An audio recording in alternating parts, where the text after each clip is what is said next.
కొద్దిగా సైడ్ రండి, మీరు కొద్దిగా సైడ్ సైడ్ జరిగితే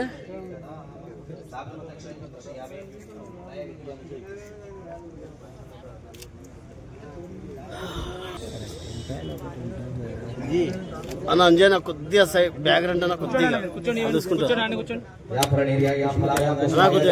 మేడం కనిపిస్తలేదు.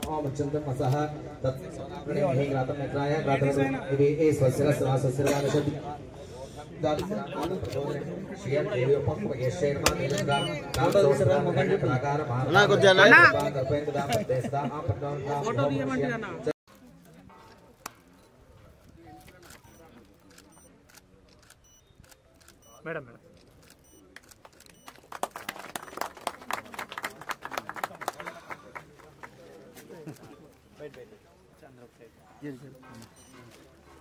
మేడం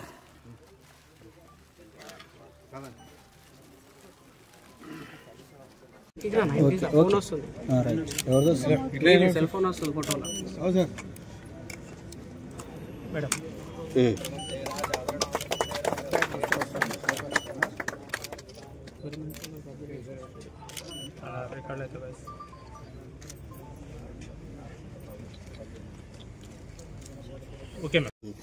డ్రింకింగ్ వాటర్ టౌన్ మొత్తానికి డ్రింకింగ్ వాటర్ సప్లై చేసినటువంటి ఈ యొక్క పథకానికి ఈరోజు ఫౌండేషన్ వేస్తున్నటువంటి సందర్భంగా, అంటే శంకుస్థాపన చేస్తున్న సందర్భంగా ఈ కార్యక్రమానికి నాతో పాటు పాకారెడ్డి గారు, మున్సిపల్ చైర్మన్ గారు, అదేవిధంగా మున్సిపల్ కమిషనర్ గారు, మున్సిపల్ కౌన్సిలర్లందరికీ, అదేవిధంగా పట్టణ పెద్దలందరికీ, వివిధ హోదాల్లో ఉన్నటువంటి రాజకీయంగా వివిధ హోదాలో ఉన్నటువంటి నాయకులకు అందరికీ, ఇక్కడ విచ్చేసినటువంటి ప్రతి ఒక్కరికి పేరు పేరున మీడియా మిత్రులకు అందరికీ కూడా నా యొక్క నమస్కారాలు తెలియజేస్తా ఉన్నా. అమృత్ 2 ద్వారా ఈరోజు నారాయణపేట మున్సిపాలిటీనే కాకుండా రాష్ట్ర వ్యాప్తంగా ప్రతి మున్సిపాలిటీ కూడా అమృత్ స్కీమ్ ద్వారా నిధులు కేటాయించబడినాయి.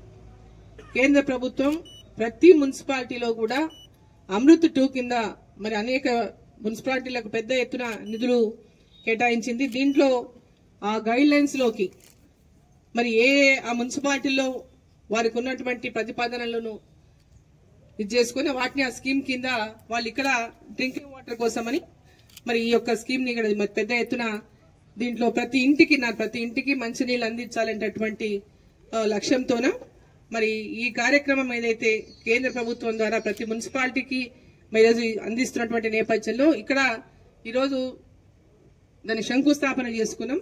దీన్ని త్వరితంగా అంటే తొందరగా పూర్తి చేసుకుని 9 నుంచి 10 నెలలు అన్నారు. మరి మీరు చెప్పిన ఆ టైం లోపల దీన్ని పూర్తి చేయాలని చెప్పి నేను కోరుతా ఉన్నా. ఎందుకంటే మనం టైం లోపల పూర్తి చేసుకుంటే ఈ సర్టిఫికేట్ యూసీలన్నీ కనుక కేంద్ర ప్రభుత్వానికి వెళ్తే మళ్ళీ మనకు నిధులు పెద్ద ఎత్తున నిధులు విడుదలైతాయి. పెద్ద ఎత్తున పనులు కేంద్ర ప్రభుత్వం ద్వారా వచ్చిన నిధులను మనం సద్వినియోగం చేసుకోకపోతే, ఆ యూసీలు ఇవ్వకపోతే మనకు నిధులు రావడం ఇది ఎక్కడికక్కడ నిలిచిపోతుంది. కాబట్టి ఏ పథకాల కింద కేంద్ర ప్రభుత్వం ద్వారా నిధులు వచ్చినా వాటిని సమయంలోగా వినియోగించుకొని ఆ యూసీ సర్టిఫికేట్ కూడా ఎంబడే అందిస్తే మనకి ఇంకా అభివృద్ధికి పెద్ద నిధులు తేవడానికి అవకాశం ఉంటుందని చెప్పి సందర్భాన్ని నేను తెలియజేస్తా ఉన్నా. మరి దీని కింద 2400 ఇండ్ల కనెక్షన్ ఇస్తా ఉన్నారు మిగిలిపోయినటువంటి ఇంతవరకు కనెక్షన్ లేనటువంటి వారికి. అదేవిధంగా డిస్ట్రిబ్యూషన్ నెట్వర్క్ కూడా 55 కిలోమీటర్ల డిస్ట్రిబ్యూషన్ నెట్వర్క్ కి దీని కింద పెట్టినారు. అదే ఫీడర్ మెయిన్స్ కూడా 0.75 కిలోమీటర్స్ పెట్టినారు. సో 25 లక్షల నీళ్లు, 25 లక్షల లీటర్ల నీళ్ల కోసం 2 ట్యాంకులు, అదేవిధంగా ఇంకో ట్యాంకులు ఉపయోగించుకుని ఒక 10 lakhs, ఒకటి 15 lakhs, ఇంకోటి 5 lakhs అని చెప్పినారు. సో ఆ ట్యాంక్స్ నిర్మాణం కూడా క్వాలిటీ అనేది తప్పకుండా మెయింటైన్ చేయాల్సినటువంటి అవసరం ఉంది. క్వాలిటీ నిర్మాణం ఉండాలి, పైప్ లైన్లు కూడా క్వాలిటీ నిర్మాణం ఉండాలి. పైప్ లైన్లు కనుక క్వాలిటీ నిర్మాణం లేకుంటే మీరు ఎంత చేసినా వృధా. ఆ నీళ్లు కనుక సరైన విధంగా ఇళ్ల కనెక్షన్లకు పోకుండా మధ్యలో లీకేజీలు అయినా లేదా ఏ మురుగు కాలువలకు వాటిని కలిసినా అనవసరంగా ఇంత పెద్ద ప్రాజెక్టు ద్వారా కూడా పెద్ద ఎత్తున ప్రజలు ఇబ్బంది ఎదుర్కొనేటువంటి పరిస్థితి రాకుండా ఎప్పటికప్పుడు ఇంజనీర్లు సూపర్వైజ్ చేసుకుంటూ ఆ పనులన్నిటి కూడా క్వాలిటీతో చేయించాలని చెప్పి ఈ సందర్భంగా నేను కోరుతా ఉన్నా. అదేవిధంగా కేంద్ర ప్రభుత్వం ద్వారా ఈరోజు ఇండ్లు ప్రధానమంత్రి ఆవాస్ యోజన కింద కూడా పెద్ద ఎత్తున ఇండ్లు శాంక్షన్ వస్తున్నాయి. మనకు ఇక్కడ కూడా ఇండ్ల శాంక్షన్ ప్రారంభమైంది. నిన్న చూస్తే మీడియాలో ఇండ్లు కూడా ఈ సెలక్షన్స్ జరుగుతున్నాయని చెప్పినారు. కాబట్టి ఇక్కడ ఉన్నటువంటి వాళ్ళు పట్టణ పరిధిలో గాని గ్రామాల పరిధిలో గాని మొట్టమొదటగా అర్హులైనటువంటి వాళ్ళంటే ఇండ్లు ఏ మాత్రం కూడా ఇండ్లు లేనటువంటి వాళ్ళు, కడు బీద వాళ్ళు, అదేవిధంగా డిజేబుల్డ్ అంటే వికలాంగులు గాని ఎవరైతే కడు బీద స్థితిలో ఉండి ఏ గూడు లేకుండా ఉన్నటువంటి కుటుంబాలను ఫస్ట్ ఐడెంటిఫై చేసి అటువంటి వారిని ఎంపిక చేసి మరి వారిని అందరినీ కూడా ఈరోజు ఆన్లైన్ లో మరి నమోదు చేయించాలి వాళ్ళ పేర్లన్నింటినీ కూడా. కాబట్టి ప్రతి ఊర్లలో కూడా గ్రామాల్లో గాని పట్టణాల్లో గాని వార్డులలో గాని వీటన్నిటిపైన కూడా దృష్టి సారించి అక్కడ ఉన్నటువంటి కౌన్సిలర్లు గాని అక్కడ ఉన్నటువంటి ప్రజలకు అందుబాటులో ఉన్నటువంటి కార్యకర్తలు గాని నాయకులు గాని ఈ యొక్క పథకాలు ఏవైతే పేద ప్రజల కోసం ఈరోజు అందజేస్తా ఉన్నామో ఆ పథకాలన్నింటిలో సద్వినియోగపరచుకోవాలంటే వాటిని ఇన్ టైంలో వాటిని అన్నిటిని ఉపయోగించుకోవడానికి మరి నమోదు చేయండి. ఎందుకంటే ఆన్లైన్ అనగానే ఈరోజు పెద్ద ఎత్తున జరుగుతూ అభివృద్ధి కార్యక్రమాలు ఉన్నాయో వాటిపైన మనం ఇక్కడ ఎమ్మెల్యే గారు ఉన్నారు కాబట్టి ఇతర అధికార ప్రతినిధులు కూడా ఉన్నారు కాబట్టి వాటిని ఎంత త్వరితగతంగా మనం కనుక కంప్లీట్ చేసుకుంటే మళ్ళీ మనకు నిధులు అంత తొందరగా మనం అడిషనల్ తెచ్చుకోగలుగుతాం. కాబట్టి ఆ విషయం పైన కూడా దృష్టి పెట్టాలని ఇతర అనేక స్కీమ్స్ ఉన్నాయి. ఆ స్కీమ్స్ అన్నింటిలో కూడా మనం దృష్టి సారించి వాటిని త్వరితగతిన పూర్తి చేయించినటువంటి విధంగా చేయాలని చెప్పి సందర్భంగా కోరుకుంటూ ఇక్కడ విచ్చేసినటువంటి సప్లై గురించి మాట్లాడినప్పుడు ఒక 2-3 టైమ్స్ డిస్కషన్ అనేది జరిగింది అధికారులతోని. అంటే మా మెయిన్ డిస్కషన్ ఎందుకు జరిగింది అంటే అసలు మొత్తం టౌన్ కవర్ అవుతుందా లేదా అనే దాని మీదనే డిస్కషన్ అయింది. ఎందుకంటే టౌన్ మొత్తం కవర్ కావాలనేదే నా ప్రయారిటీ ఉండే.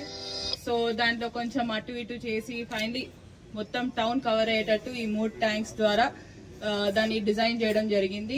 అదే విధంగా ఇంకా ఆలస్యం అయిపోతూ వస్తుంది కాబట్టి ఈరోజు ఇంత జల్దీలో ఈ శంకుస్థాపన అనేది కూడా చేసినాం. ఎందుకంటే మళ్ళీ ఇట్లాంటి ఆగొద్దు పనులు జనాల కోసం ఉపయోగపడేది కాబట్టి లాంగ్ పెండింగ్ ఉండే. సో మీరందరు కూడా కోరేది ఒకటే, ఇంకేమన్నా మీ సజెషన్స్ ఉన్నా కూడా ఇంకా వాటర్ ఫెసిలిటీస్ ఎక్కడైతే ఈ టౌన్ లో అవైలబిలిటీస్ ఎక్కడైతే ప్రాబ్లమ్స్ మీరు అందరు కౌన్సిల్ మీటింగ్స్ అప్పుడు కూడా చెప్తుంటారు అప్పుడప్పుడు. ఎందుకంటే ఈ వార్డ్ కి రాలేదు ఆ వార్డ్ కి రాలేదు, దీంతో చాలా వరకు తీరుతుంది ఆ ప్రాబ్లం. దాంతో పాటు ఇంకొక ప్లాన్ అనేది కూడా సైమల్టేనియస్ గా నడుస్తుంది టు కవర్ డ్యూయల్ సప్లై. ఇప్పుడు సింగిల్ సప్లై ఏదైతే ఉందో మనకి సింగిల్ సప్లై ఉంది, దాన్ని డ్యూయల్ సప్లై చేసి నారాయణపేట టౌన్ కి ఫుల్ ఫ్లెజ్ గా వాటర్ అందించాలి అనేది ప్లాన్ తో ముందుకు వెళ్తున్నాం. ఇదే విధంగా ముందుకు వెళ్తామని కూడా మీ అందరినీ కూడా తెలియజేస్తూ